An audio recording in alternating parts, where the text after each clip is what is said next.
Thank you. And continuing on with our hearings, we have two more departments and want to try to get back on schedule if we can. Next, we have General Services before us. We have Ms. Nancy Whitmore, the Director of General Services. I will allow her to introduce her guests as she gives her presentation. But before you begin your presentation, Ms. Whitmore, I'd like to ask you, are you satisfied with the mayor's proposal for your department? I'm sorry. Go right ahead with your presentation. Okay, thank you. With me this afternoon is Diana Atwood. She's our financial manager in the Department of General Services. I do have some brief comments I want to make before getting into questions about the proposed budget. As you know, there's been several capital projects going on, and as you know, we've completed the construction on fire stations this year. There's been 3, 31 in Madison, Station 3 in East Nashville, and Station 33 in Antioch. We have other fire stations that are under construction. Station 30 in Jolton, we anticipate, I think it's already been scheduled. If you don't have it on your calendar, it's June the 12th will be the grand opening for that particular fire station. Station 21 on Joyner, which is off of Nolensville Road, and the expected completion date is September 2013. And Station 11 on DB Todd, and the completion date is for January 2014. We're very pleased to have been a part of the construction of these fire halls because they've been a great addition to the communities and to the neighborhoods they serve. And it's been a really good project. All of them have been great projects to work on. We have several other projects underway that I wanted just to mention very briefly. Highland Heights, which the completion date on that will be April 2014. That's KIPP Academy will be located at that location. Madison Police Precinct and the DNA Lab, completion date is January 2014. Midtown Hills Police Precinct, completion date July 1st, 2014. You've heard about Southeast Davidson, the library, and the regional park from both the Parks Director and the Director of the Library. July the 14th, 2014 is when we anticipate completion. Douglas Head Start, that was one of the facilities that was involved destroyed in the flood, and we finally got the FEMA money and the dollars to start the renovation there, or the building of a new facility, and that will be completed in November 2013. The contract for the Bellevue Library was recently awarded, and we're anticipating the completion date to be September 2014. I want to move on to radio communications. This is an area that gets very little recognition from anyone, just because they're transparent to a lot of people. But if you talk to the public safety community, you will know that this is the backbone of our public safety communications and response. We have one of the most reliable radio communications center in the nation. Our rate is 99.99% availability, and this is so important to when there's communication going on between police, fire, OEM, all the public safety departments. But I'd like to just say thank you to everyone who's been involved in the upgrade that we've recently, we're in the very last stages of that. But again, it's an opportunity for us to continue to have one of the most reliable systems in the country. And we also do a lot of work with local communities across in the Middle Tennessee area for interoperability. We've recently added the Vanderbilt Police Department, Vanderbilt Life Flight, and the city of Goodlettsville and the city of Mount Juliet to our system. So this just improves those interoperability anytime we have mutual aid situations, but we can communicate on at a opportunity to communicate the way we need to. Our radio communication staff has also managed the installation of the upgrade and the expansion of the new outdoor tornado system, which there were 20 additional sites across Davidson County. Because of the excellent coordination among the departments involved, the implementation was completed in a very timely manner, and that we did it with no issues. I know last week during the budget hearing you heard some discussion from the fire department about the replacement of fleet equipment, the large equipment. And I just went back and got some additional information just to share with you regarding the last 5 years to show you the progress that we have made. Progress has been made. It's not to say that we don't need to do look at some additional things in this area. But since 2009, we've gone from 1,036 units eligible for replacement at an estimated cost of $45 million. And for this year, for 2013, we have 609 units that are eligible for replacement at a cost of $31 million.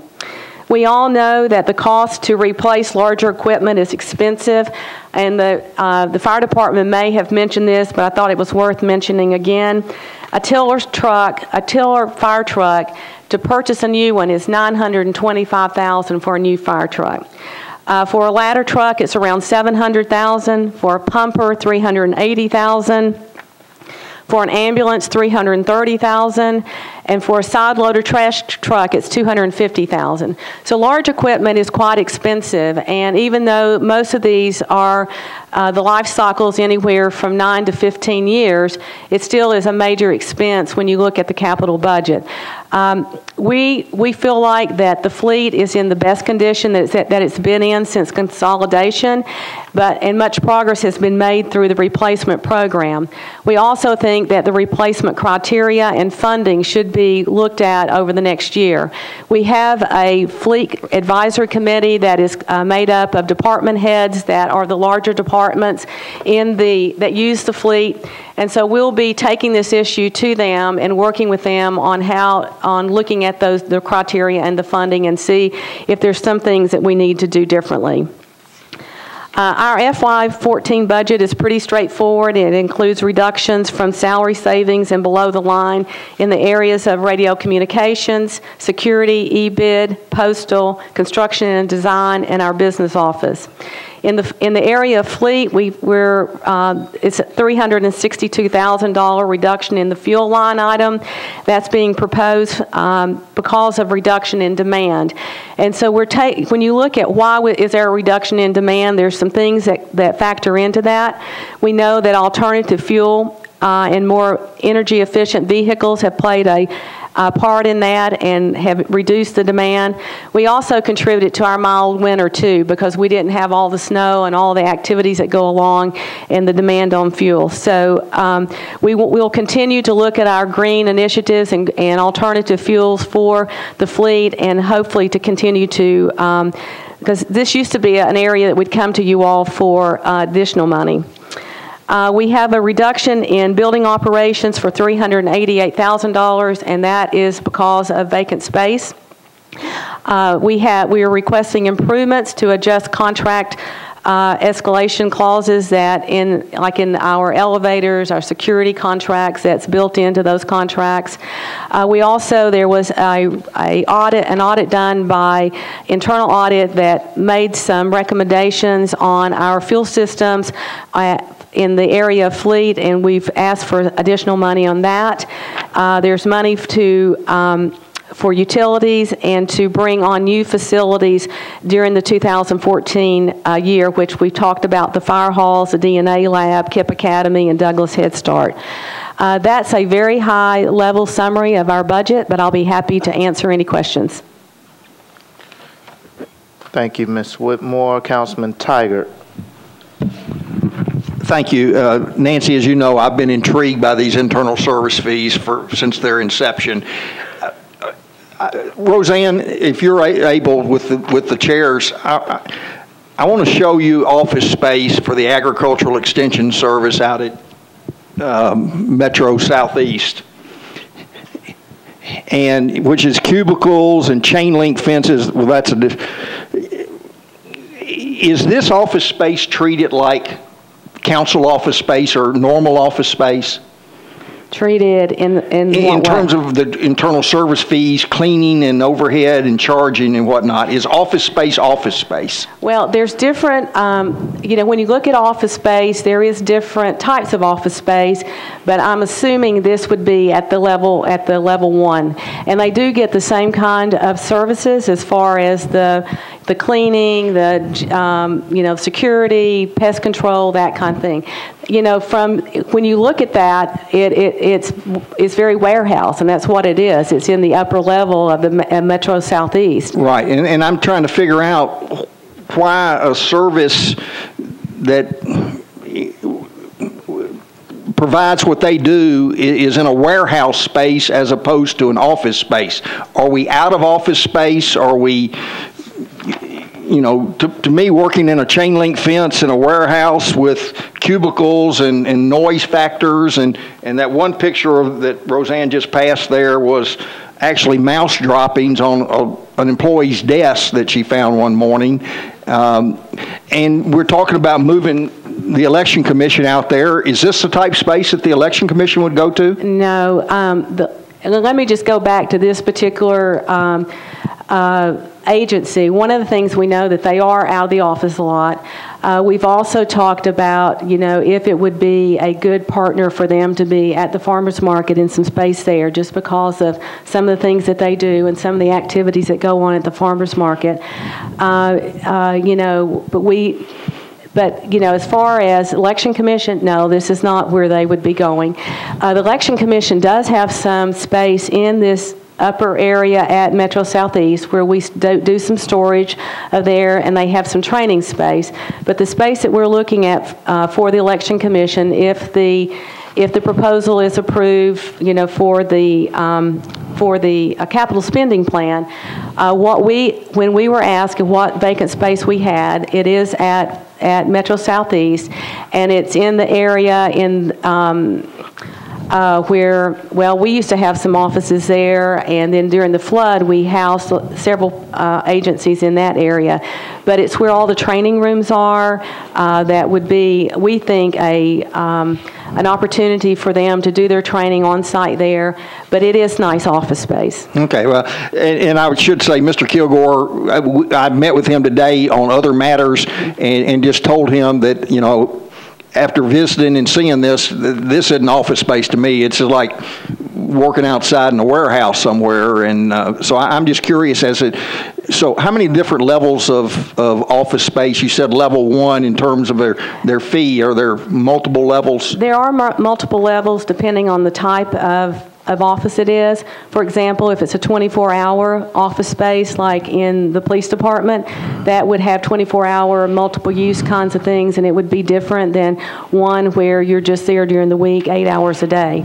Okay. But we have a model in which we use, and we can, we've shared that before, but we'll be happy to share that again if you'd like to see. Well, I'm just, I just hate the thought of, we got vacant space, shove everybody out to, the warehouse there, and we'll make do type of thing. And I just think having a more sensible plan for depending, and I love the idea of farmers market housing, the agricultural extension, if possible. That's the type of use that makes sense. Right. Thank you. Mm-hmm.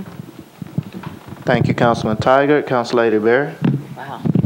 Thank you, Chair, and thank you, Ms. Middlemore, for being here. My question is actually a follow-up to Councilman Tiger's regarding the Election Commission, and I think we've heard from them, we've heard from a lot of others who are concerned about relocating them out of the main space to a space that may have problems with parking. There may be more difficulty for access. And if you could just take a minute and address that. And then also some concerns about just not being involved in the actual process regarding the move. I think that's also been brought to our attention. Okay, I'll be happy to address that. It's my understanding, and Rich, you may want to chime in here some on this, but when the concept of one-stop shop for permitting, once that came up and there were decisions about going forward conceptually with that, we were asked to identify vacant space that would accommodate the Election Commission. And that's what we did. We have vacant space that's not being used at Metro Southeast, and felt like that it would accommodate their program needs based on what we know. At that time, the Election Commission was contacted, and I think Rich had a conversation with them. I had a conversation with them saying that, if there is a move, we need to start preliminary planning now. And so all we've done is looked at their program needs, talked to them about what their, what kind of space they would need, what kind of additional space they would need, and it's all been preliminary. I mean, to my knowledge, it's not been a final decision made. Now, there is parking. When you look at parking out at Metro Southeast, there is. I have staff that's there, and so I'm out there on a regular basis. So there is ample parking. The training rooms are very nice training rooms. The office space is nice office space. It's unfortunate that that's the slide that was presented tonight, and you didn't see the other space in that area. But it is an option to be considered, and wherever they end up, the planning that we've done, we can use that for any space. But right now, if you look at available space, that is what's available. Thank you, Nancy, and I do appreciate that you say that you have reached out and are working with them. I think that's also part of the concern, is just letting them be part of the conversations. The second question I have is regarding the Historical Commission, and also, and if you have been in part of conversation with a possible move of the Historical Commission from their lovely historical space to another space, and if you could talk about that. If I could handle, I'll address that one. It's probably better addressed to me. As part of the design concept for the one-stop shopping, we asked them to look at the totality of people who are involved in that process. And so there was a core group that was working on a regular basis, principally codes and planning, to sort of look at what all could be there and should be there in order to expedite it, make it easier for the users of the system. It was thought that that as historical becomes more involved in the process, that to have them physically in the same location would make a lot of sense to move into the historic Metro office building. I also would point out, no decisions have been not finalized, but there's space drawn for them in that. Obviously, it's all subject to some final decisions. I would also point out that periodically, the Historical Commission has complained about that building and about the fact that there needs to be a lot of money spent on that building because they don't think it's safe or they need some repairs.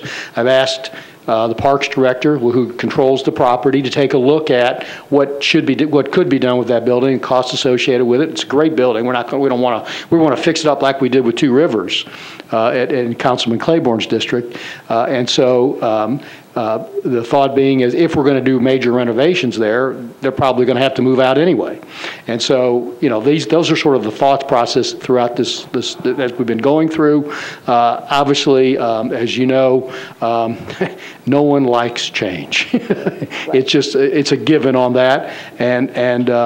But if we're going to really have a one-stop shop permitting concept, all the agencies need to be in that place.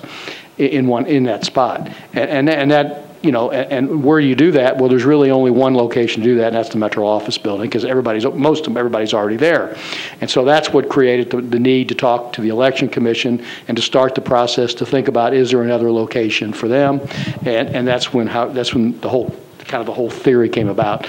Obviously, there's been no final decision because ultimately the council has to give us the authority to spend the money, which is included in the capital spending plan, which we presented. The details were sent to you earlier today. Thank you. Thank you. Thank you, Council Lady Berry. Council Lady Evans. Thank you, Chairman Matthews. I guess I want to talk about some of programming questions on this Southeast move. But before I do that, you mentioned reviewing criteria and funding for fleet replacement. Can you just elaborate on that a little bit more, Nancy, what the criteria is today, how it might be not quite adequate? When the consolidation of fleet took place, TCI came in and did a study of a performance audit of fleet. They looked at the replacement criteria that was used then, and the replacement is usually on two criteria. One is the life cycle of the equipment, which could be for a fire truck 15 years or 150,000 miles. It could be for just hours operated. So each type of equipment may have a different kind of replacement. So you have all your sedans and trucks in one classification. So for each classification or each piece of equipment has that. When you look at how, even for us on a personal level, if you look at oil changes, you don't have to do oil changes quite as often now because of the technology and the efficiency of cars. We also believe that a revisit of our criteria, replacement criteria, may push out the life cycle of a car a little longer than what we currently have. We need to look at that again to see if we are still current with industry standards and where we should be. We know that our replacement criteria is very conservative in how in where we are. So we think that we need to look at that and then look at funding and see if there's some changes that need to be made. Okay. On the programming question, with respect to the Election Commission's move to Southeast, what was your approach, or can you describe what will be necessary to make sure it is a secure site? Elections, as you know, is the keeper of some very, very personal information about people in Davidson County. So making sure that they have a secure building is really important. So what was your approach to security? Well, our approach has been, we usually bring in a security consultant. We have one on contract that we can access. We look at the... I'm sorry, I didn't mean to interrupt. Have you accessed them yet, or is that something... Not for this particular project, we haven't. What we've been doing is looking at staffing, looking at the number of staff that they have, the current information, what other additional, square footage that they might need for storage, that kind of thing. But security is always something that we include in those plans, and we take that very seriously. Okay, but we haven't done any, quote, security planning with respect to this move. So that's kind of something for after approval, if it's approved? Well, if you look at Metro Southeast, there's already security features that are involved, that are already in the infrastructure there. And so it's not like we're starting all over, because we do have secured areas with card access. There's different layers of security. So we would take that in consideration and then look at their needs as far as what records need to be secured, what offices need to be secured, those kinds of things. Okay, so that's something for the future. Now, with respect to planning for Metro Historical, and let's, if we could just review for a minute, I think you were involved in the renovation of Sunnyside. No, you weren't? Okay. I remember there was some space planning thing, but Sunnyside, and actually I spent a lot of time over there because of my volunteer work, and I've never heard staff complain about the building, and the main building is actually in beautiful condition. It needs a little bit of paint on the front door.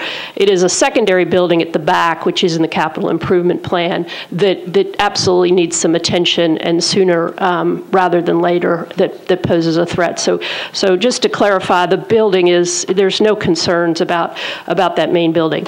But with respect to moving Metro Historical to the second floor of the Metro office building, how will citizens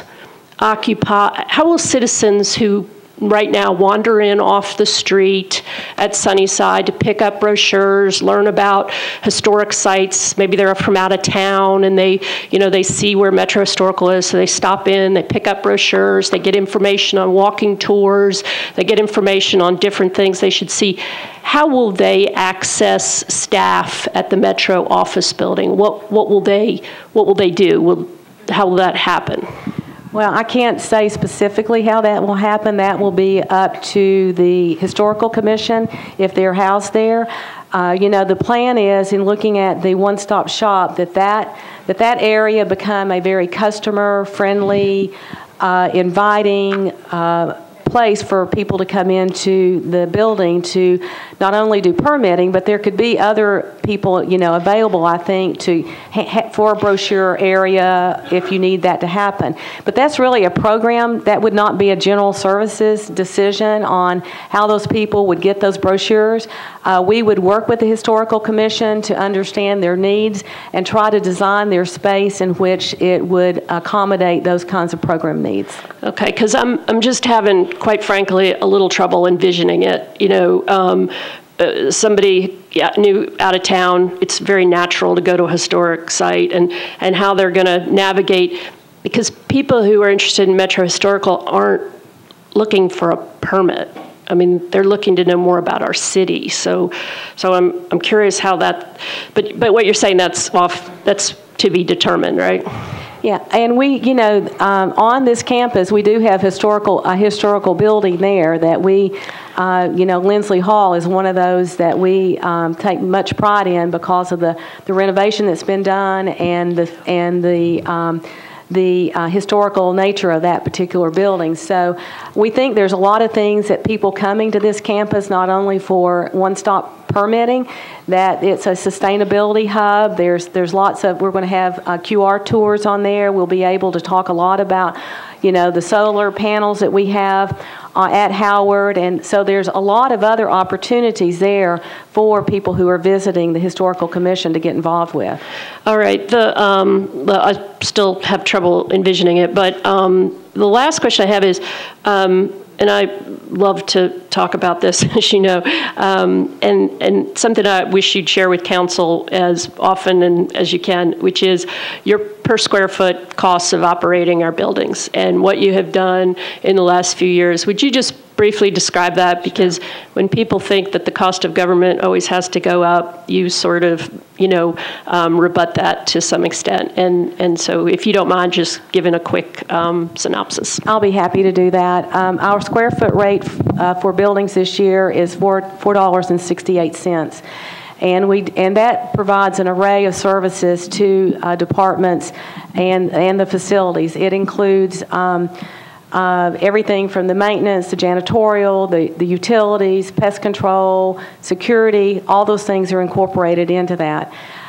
We take much pride in how we manage buildings, and especially the higher performing buildings, and what we have to do in order to maintain the LEED certification.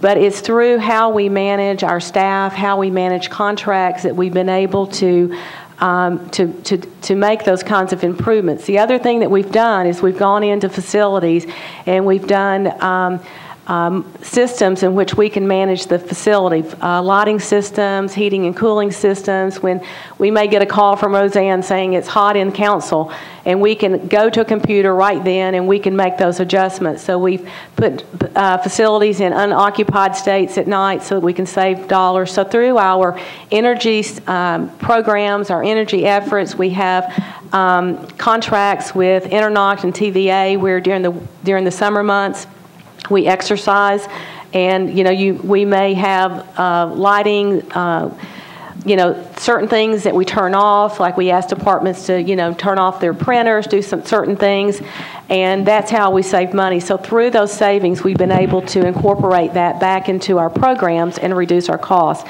Even with the improvements that we're getting this year, our square foot rate will be $4.71 next year. That's terrific. And last question, Anthony Davis, Councilman Davis, and I have been working on a project to try and bring some of your best practices into the operation of MMPS schools, and I think he has spoken with Rich maybe. Have you all had any dialogue with schools about trying to improve their building performance? We have had phone calls, and we have offered to meet with them and share our business model around building operations, and we're more than happy to do that. Okay, all right. Well, that's a question for them tomorrow night, because I think, we would all like to see the same result from schools that you've gotten from our office buildings. Thank you. Thank you. Thank you. Councilor Evans, I would like to give just a point of clarity. I toured the Historic Commission's main building at Sunnyside, and Mr. Walker, the director, did point out several issues with the flooring and also fiber optics that had a pretty hefty price tag that they will have to address in several of the offices and on the stairs going upstairs in the building also. Council, Lady Moore. Thank you, Chair. And I do appreciate Council Lady Berry and also Council Lady Evans speaking out. And it does. I have had, continuous concerns about, the displacement of the Metro Historical Commission. And so I share their concerns as well. And I just want to be noted as that. Okay. Thank you, Council Lady Moore. Council Lady Allen. Thank you, Mr. Chair. I have two questions. One, can you answer or can you explain a little bit about the Energy and Action reports? Is that in response to Councilmember Tigard's request for reports on lead buildings? Or if not, can you address how y'all are going to be doing that? We have been collecting data on our buildings for many, many years. That's one thing that we've always felt like was very important. How do you manage a building if you don't know how it's operating?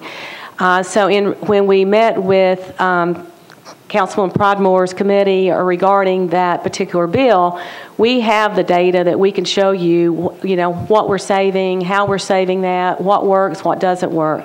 So it's just something that we've incorporated into our business model, not only on buildings that are LEED certified, but on other buildings too, because I don't know how you would, manage buildings or operating without having that level of data. So we have tons of data.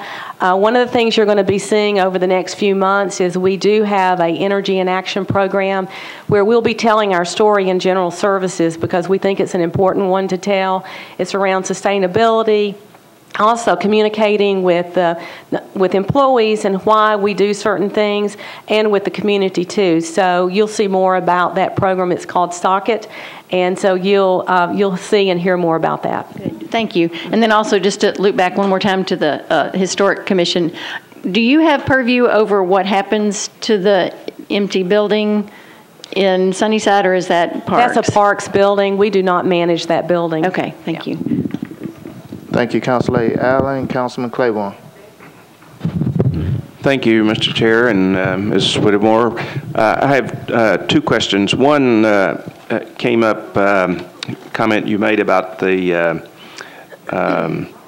Lindsay Hall. Who's in Lindsay Hall now? What offices are in there?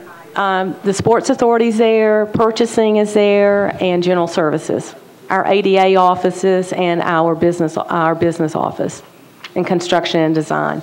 One of the reasons, construction and design, I don't know if you'll remember this or not, but in the last administration, I think Public Works was supposed to go to Lindsley Hall, and they chose not to make that move. When you looked at that whole campus was always designed to be more to get the agencies on that campus so that people wouldn't have to go to a lot of different locations.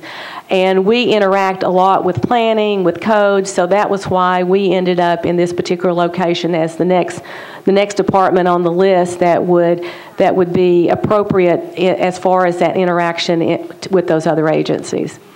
Okay, so I guess my question is, would it be within the realm of, since people are going to be moving, would it be within the realm of consideration that the Historic Commission would move to the historic Lindsay Hall and be on the campus so that they are directly available to the one-stop shop operation?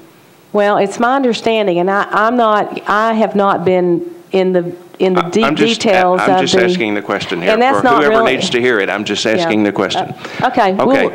Thank you. Yeah. My other question goes, I've asked you a question similar to this, I guess, for the last at least 2 budget cycles. It goes to the flex vehicles, the environmentally friendly vehicles, which cost more on the front end. So we're far enough down the road now that I assume that you have enough maintenance records in operation data to be able to what is the cost benefit equation at this point in time? Are we still behind the curve, ahead of the curve, breaking even, or what with purchasing these vehicles? Are you talking about the hybrids? Yes. The hybrids, because we do purchase flex fuel vehicles, which is the ethanol, or gasoline. But on the hybrids, the benefit is more for the environment, and they are more costly on the front end. Our maintenance, we're not going to see a huge savings there. So it's really about the environment when you look at those. And I can get you our maintenance records. I can do a comparison for you if you'd like. I think I sent that to you last year or some additional information. But I'll be happy to, do a comparison of what we've done on a, look at a hybrid versus a similar vehicle and show you that. But your benefit is environmentally. I understand that. Yep. And so the life, the expectancy comparison now, are you seeing any difference in, do the environmental vehicles have a shorter lifespan, or are they showing a shorter Not at this time. We than... don't have enough. I mean, based on the ones we have, we are not seeing that. And I can't say that we've purchased a lot more hybrids. We've been focusing more on the flex fuels. We do have some electric vehicles that we've purchased. So, and we're looking at propane in trucks and vans to see, because that's a totally different. So we're looking at a different mix of vehicles and how they can be used. But the hybrids, I'll be happy to provide our maintenance information if that would be helpful. Well, you don't have to do that. Okay. I'm just, I guess the point is, I understand environmental, but we're also talking dollars. And so when it comes to being able to provide services that are being cut, where is the breaking point? I guess that's the point. And it's a philosophical question, decide of the side of the issue that you're on. But I've never been totally sold on paying more for a vehicle that is not going to save money in the long run if it's not going to be, a big factor to the environment. Thank you. Thank you. Thank you, Councilman Claiborne. Seeing no other council members in queue, I'd like to thank you for your service to our city, Ms. Whitmore and Company, and your department budget hearing is completed. Thank you. Thank you.